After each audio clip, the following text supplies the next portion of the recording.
આપનું સ્વાગત છે. આજે આપણી સામે આમ જુઓ તો કાગળનો એક નાનકડો ટુકડો છે. હમ પહેલી નજરે તો એમ જ લાગે કે આંબલિયાસન સ્ટેશન વિસ્તારના કોઈ મંદિરના કાર્યક્રમનું સામાન્ય આમંત્રણ છે. બરાબર. પણ જો એને ધ્યાનથી ખોલીએ તો આ એક કમ્યુનિટી કેવી રીતે બને છે, કેવી રીતે ટકે છે અને કેવી રીતે મોટા સપનાઓ જુએ છે, એને આખી બ્લુપ્રિન્ટ છે. તમે બહુ સરસ રીતે વાત મૂકી. આ માત્ર એક કાગળ નથી, પણ એક સામાજિક દસ્તાવેજ કહી શકાય. હા, એ આપણને બતાવે છે કે શ્રદ્ધા અને સમુદાય એકબીજા સાથે કેવી રીતે આમ વણાયેલા છે. તો ચાલો આ સાદા લાગતા કાગળમાં છુપાયેલા રહસ્યોને ઉકેલીએ. બિલકુલ. તો આપણી પાસે શ્રી અંબાજી માતાજી મંદિર તરફથી એક સંદેશ છે અને આપણો હેતુ એ સમજવાનો છે કે આ શબ્દોની પાછળ કઈ ભાવના, કયું આયોજન અને કઈ દ્રષ્ટિ છુપાયેલી છે. હમ તો શરૂઆત જ આ શબ્દોથી થાય છે, આનંદ, આનંદ, આનંદ. હા, આટલા ઉત્સાહ પાછળનું કારણ શું હોઈ શકે? શું આ માત્ર એક શણગાર છે કે પછી આ શબ્દોનો કોઈ ઊંડો અર્થ છે? નાના, આ માત્ર શણગાર નથી. આ છે ને એક ભાવનાત્મક પૂર્વભૂમિકા છે. અચ્છા. આયોજકો સીધા મુદ્દા પર નથી આવતા. પહેલા એક વાતાવરણ બનાવી રહ્યા છે. તે વાંચનારને તરત જ એ ખુશીના માહોલમાં લઈ જાય છે જે તેઓ પોતે અનુભવી રહ્યા છે. મતલબ કે આ કોઈ સામાન્ય જાહેરાત નથી. બિલકુલ નથી. આ એક ખુશીના સમાચાર છે. અને એ ખુશીનું કારણ છે મંદિરની પ્રાણ પ્રતિષ્ઠાને 50 વર્ષ પૂરા થઈ રહ્યા છે. 50 વર્ષ? એટલે કે સુવર્ણ જયંતિ? આ તો કોઈ પણ સંસ્થા માટે એક બહુ મોટો સીમાચિહ્ન કહેવાય. ખૂબ મોટો. તારીખ આપી છે 20/4/2026 ગુરુવાર. પણ અહીંયા મને એક વાત બહુ રસપ્રદ લાગી. કઈ વાત? એમણે તારીખની સાથે સાથે ચૈત્ર સુદ પૂનમ સંવત 2082 પણ લખ્યું છે. આવું કેમ? જો આ એક નાનકડી વિગત છે ને, હા. એ ઘણું બધું કહી જાય છે. તે દર્શાવે છે કે આ સમુદાય બે દુનિયામાં જીવી રહ્યો છે અને બંનેને સન્માન આપી રહ્યો છે. બે દુનિયા. હા, ગ્રેગોરિયન કેલેન્ડર એટલે કે 2024-2026 એ આપણા રોજિંદા વ્યવહારિક જીવન માટે છે. પણ હિન્દુ પંચાંગ મુજબની તિથિ, પેલી ચૈત્ર સુદ પૂનમ, એ એમના આધ્યાત્મિક અને સાંસ્કૃતિક જીવન માટે છે. ઓ, બરાબર.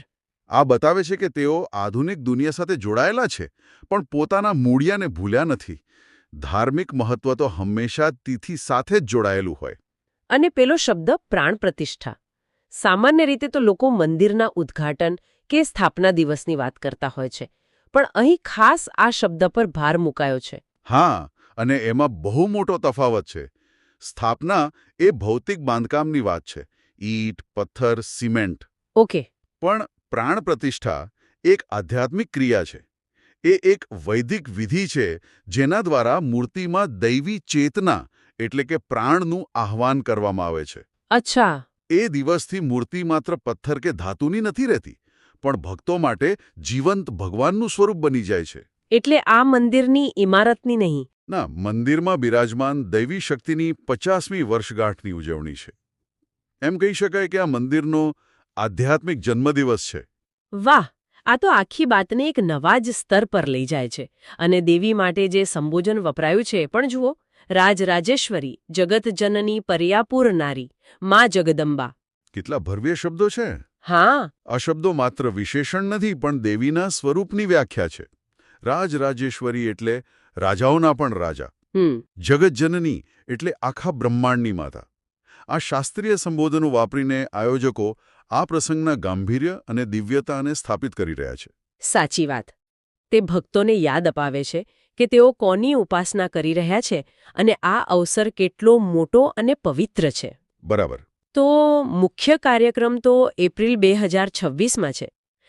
હા, હજી વાર છે. હા, પણ આ આમંત્રણમાં તારીખ તો આ મહિનાની જ છે, 20/12/2025. આ શું મામલો છે? આટલી બધી ઉતાવળ શા માટે? અને અહીંથી આ આમંત્રણ એક સામાન્ય જાહેરાત મટીને મેનેજમેન્ટનું એક કેસ સ્ટડી બની જાય છે. એમ? કેવી રીતે? આ આમંત્રણ મુખ્ય કાર્યક્રમ માટે છે જ નહીં. શું વાત કરો છો? હા, આ તો એ કાર્યક્રમનું આયોજન કેવી રીતે કરવું તેની ચર્ચા કરવા માટે બોલાવવામાં આવેલી એક સભા માટે છે. ઓહ! આ એક નાનકડી વિગત આયોજકોની આખી વિચારસરણી છતી કરે છે. મતલબ કે તેઓ જાતે બધું નક્કી કરીને છેલ્લે લોકોને કહેવા નથી માંગતા? બિલકુલ. તેઓ શરૂઆતથી જ બધાને સાથે રાખવા માંગે છે. તમે એકદમ સાચું પકડ્યું. આને બોટમ અપ એપ્રોચ કહેવાય. સામાન્ય રીતે કેવું હોય, કોઈ સંસ્થાની કમિટી કે ટ્રસ્ટ બધું નક્કી કરી લે અને પછી સભ્યોને જાણ કરે. હા, એ ટોપ ડાઉન મોડલ થયું. બરાબર. પણ અહીં શ્રી અંબિકા સેવા ટ્રસ્ટ સમુદાયને કહી ગયું છે કે આ આપણો સૌનો પ્રસંગ છે, તો ચાલો સાથે મળીને નક્કી કરીએ કે તેને કેવી રીતે ઉજવવો. આ એક બહુ મોટો અને પ્રગતિશીલ વિચાર છે. પણ એક મિનિટ, શું આટલી બધી લોકશાહી સારી છે? મારો મતલબ, જો સભામાં 100 લોકો 100 અલગ અલગ સૂચનો આપે તો આયોજન આગળ કેવી રીતે વધશે? શું આનાથી વિલંબ અને ગૂંચવણ નહીં થાય? તમારો પ્રશ્ન એકદમ વાજબી છે. અને આ જ આવા અભિગમનો સૌથી મોટો પડકાર છે. પેલું અંગ્રેજીમાં કહે છે ને, too many cooks spoil the broth. હા, એના જેવું જ થઈ શકે. થઈ શકે, પણ તેના ફાયદા એના જોખમ કરતાં ઘણા વધારે છે. કઈ રીતે? જ્યારે લોકોને લાગે છે કે નિર્ણય લેવાની પ્રક્રિયામાં તેમનો પણ અવાજ છે, ત્યારે તેમનામાં માલિકીની ભાવના, એટલે કે પેલી સેન્સ ઓફ ઓનરશિપ જાગે છે. અચ્છા. પછી એક કાર્યક્રમ ટ્રસ્ટનો નહીં, પણ મારો બની જાય છે. અને જ્યારે લોકો કોઈ વસ્તુને ભૂતાની માને છે, ત્યારે તેઓ તન, મન અને ધનથી તેને સફળ બનાવવા માટે જોડાઈ જાય છે. એટલે આ એક પ્રકારનું રોકાણ છે. અત્યારે ચર્ચામાં થોડો વધુ સમય આપવાથી ભવિષ્યમાં લોકોનો સહયોગ અને ઉત્સાહ અનેક ગણો વધી જશે. તમે બરાબર પકડ્યું. આ વોલન્ટિયર સાયકોલોજીનો મૂળભૂત સિદ્ધાંત છે. લોકો ત્યાં જ પોતાનો સમય અને શક્તિ આપે છે જ્યાં તેમને લાગે કે તેમની કદર છે. અને તેમના મંતવ્યોનું મહત્વ છે. બરાબર. આ સભા એ વિશ્વાસ કેળવવાનું પ્રથમ પગલું છે. અને રહી વાત ગૂંચવણની, તો ત્યાં જ ટ્રસ્ટની ભૂમિકા આવે છે. તેઓ એક સારા સંચાલક તરીકે બધાના વિચારો સાંભળશે. અને તેમાંથી શ્રેષ્ઠ વિચારો તારવીને બધાને એક દિશામાં લઈ જશે. બિલકુલ. આ મને સોસાયટીની મીટિંગની યાદ અપાવે છે, જ્યાં પાર્કિંગના મુદ્દા પર જ 2 કલાક નીકળી જાય છે. હા હા. અહીં તો આટલા મોટા પ્રસંગનું આયોજન છે, એટલે આ સભા ખરેખર મહત્વની બની રહેશે. ચોક્કસ. સભાની વિગતો પણ સ્પષ્ટ છે. શનિવાર રાત્રે 8:30 કલાકે અંબાજી મંદિરમાં. આ સમય અને સ્થળની પસંદગી પાછળ પણ કોઈ વિચાર હશે? ચોક્કસપણે. શનિવાર રાતનો સમય એટલે પસંદ કર્યો કારણ કે મોટાભાગના નોકરિયાત અને વેપારી વર્ગના લોકો પોતાના કામમાંથી પરવારી ગયા હોય. અને રવિવારે રજા, એટલે મોડે સુધી જાગવામાં પણ વાંધો ન આવે. હા. અને 8:30નો સમય એ સુનિશ્ચિત કરે છે કે લોકો જમી પરવારીને નિરાંતે આવી શકે. અને સ્થળ તરીકે મંદિર એ પ્રતિકાત્મક છે. આ કોઈ કોમ્યુનિટી હોલમાં નથી. આ માતાજીના સાનિધ્યમાં થઈ રહ્યું છે, જે એ વાત પર ભાર મૂકે છે કે આ બધું તેમના માટે જ છે. તેમની કૃપાથી જ શક્ય બનશે. આનાથી ચર્ચાને એક પવિત્રતા અને ગંભીરતા મળે છે. સાચી વાત. અને આમંત્રણ કોના માટે છે પણ સ્પષ્ટ લખ્યું છે. આંબલિયાસણ સ્ટેશન વિસ્તારમાં રહેતા સૌ માઈ ભક્તો. હા. કોઈ ચોક્કસ જૂથ, જ્ઞાતિ કે સમિતિ માટે નહીં, પણ સમગ્ર વિસ્તાર માટે ખુલ્લું આમંત્રણ. અને આને કહેવાય સમાવેશિતા, એટલે કે ઇન્ક્લુઝિવિટી. આ તેનો ઉત્તમ નમૂનો છે. આનાથી કોઈને એવું ન લાગે કે તેમને બાકાત રાખવામાં આવ્યા છે. યુવાન હોય કે વૃદ્ધ, સ્ત્રી હોય કે પુરુષ, દરેક વ્યક્તિ આવીને પોતાના વિચારો રજૂ કરી શકે છે. આ જ સાચી સામુદાયિક ભાગીદારી છે, જેનો પાયો આ સભામાં નંખાઈ રહ્યો છે. આ આયોજનની વાત પરથી હવે આપણે ભાષા પર આવીએ.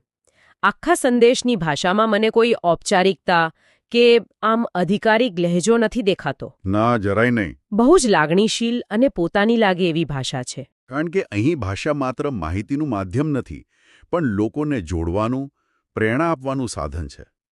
તમે શબ્દો જુઓ. આપણા સૌના શ્રી અંબાજી માતાજી મંદિર. હા, ટ્રસ્ટનું મંદિર કે આંબલિયાસણનું મંદિર નથી લખ્યું. બરાબર. આપણા સૌના લખવાથી દરેક વાંચનારને મંદિર સાથે એક અંગત જોડાણ અનુભવાય છે. અને પેલું વાક્ય, તો સૌ સાથે મળીને ફરી એકવાર આ સુવર્ણ જયંતિ પ્રસંગને અવિસ્મરણીય બનાવીએ. અહીં હું કે અમે નહીં, પણ આપણે સૌની વાત છે. હા, આ એક એકતા માટેનું સીધું આહવાન છે. જુઓ, આપણે આને મોટા ચિત્રમાં જોઈએ. કલ્પના કરો કે આની જગ્યાએ કોઈ મોટા શહેરના પ્રખ્યાત મંદિરનું આમંત્રણ હોય. તો કદાચ તેની ભાષા વધુ ઔપચારિક હોત, કંઈક આવી. આપણે જણાવતા હર્ષ થાય છે કે મંદિરના 50 વર્ષ પૂર્ણ થવા નિમિત્તે વગેરે વગેરે. હા, આપ સૌને પધારવા ભાવભર્યું આમંત્રણ છે. બરાબર. એમાં માહિતી છે, પણ જોડાણ માટેનો પ્રયાસ ઓછો છે. ત્યાં આયોજન એક કેન્દ્રીય સમિતિ કરે છે અને બાકીના લોકો મહેમાન હોય છે. જ્યારે અહીં કોઈ મહેમાન નથી, બધા યજમાન છે. બરાબર. આ આમંત્રણ દરેક વ્યક્તિને મહેમાનમાંથી યજમાન બનાવી રહ્યું છે. વાહ. અને અવિસ્મરણીય બનાવીએ એ શબ્દ પ્રયોગ જુઓ. એવું નથી કહ્યું કે ચાલો ઉજવીએ. અવિસ્મરણીય બનાવવું એક સહિયારો સંકલ્પ છે, એક મિશન છે. તે લોકોને એક લક્ષ્ય આપે છે. હા, તે કહે છે કે આ પ્રસંગની સફળતા આપણા સૌના હાથમાં છે. તમારી ભાગીદારી જ તેને યાદગાર બનાવશે. તો આખા વિશ્લેષણ પરથી આપણે શું તારવી શકીએ? મને તો એવું લાગે છે કે આ એક નાનકડા સંદેશમાંથી એક આખા સમુદાયની કાર્યપદ્ધતિ અને તેની ભાવનાના દર્શન થાય છે. ચોક્કસ. પહેલી વાત તો એ કે આ સમુદાય પરંપરા અને આધુનિકતાનું સુંદર સંતુલન જાણે છે. તિથિ અને તારીખ બંનેને મહત્વ આપે છે. બરાબર. અને સૌથી મહત્વની વાત જે મને લાગે છે તે છે એમની નેતૃત્વ શૈલી. અહીં નેતૃત્વ આદેશ આપવાનું નથી, પણ બધાને સાથે લઈને ચાલવાનું છે. સત્તાનું કેન્દ્રીકરણ નથી, પણ વિકેન્દ્રીકરણ છે. સાચી વાત. આ માત્ર ધાર્મિક કાર્યક્રમનું આયોજન નથી, પણ લોકશાહી અને સહભાગિતાના સિદ્ધાંતોનો જીવંત પ્રયોગ છે. તમે એકદમ સાચું કહ્યું. આ આમંત્રણ એ વાતનું ઉત્તમ ઉદાહરણ છે કે કેવી રીતે શ્રદ્ધા, પરંપરા અને સમુદાય એકબીજા સાથે જોડાઈને અર્થપૂર્ણ સામૂહિક અનુભવોનું નિર્માણ કરે છે. મોટી અને ભવ્ય ઉજવણીઓનો પાયો આવા નાના, પારદર્શક અને સમાવેશી પગલાઓ પર જ ટકેલો હોય છે. આ આયોજન સભા એ આવનારી સુવર્ણ જયંતીના ભવ્ય મહેલનો શિલાન્યાસ છે. આ આમંત્રણ પ્રસંગને અવિસ્મરણીય બનાવવાની વાત કરે છે. તો શ્રોતાઓ માટે વિચારવા જેવો પ્રશ્ન એ છે કે કોઈ પણ સામુદાયિક ઉજવણીને ખરેખર યાદગાર બનાવતા મુખ્ય તત્વો કયા હોય છે? બહુ સારો પ્રશ્ન છે. શું તે કાર્યક્રમની ભવ્યતા, શણગાર અને ભોજન સમારંભ છે? કે પછી એ અહેસાસ છે કે આ ઉજવણીને સફળ બનાવવામાં મારો પણ નાનકડો ફાળો હતો? એ સહભાગિતા અને એકતાની ભાવના છે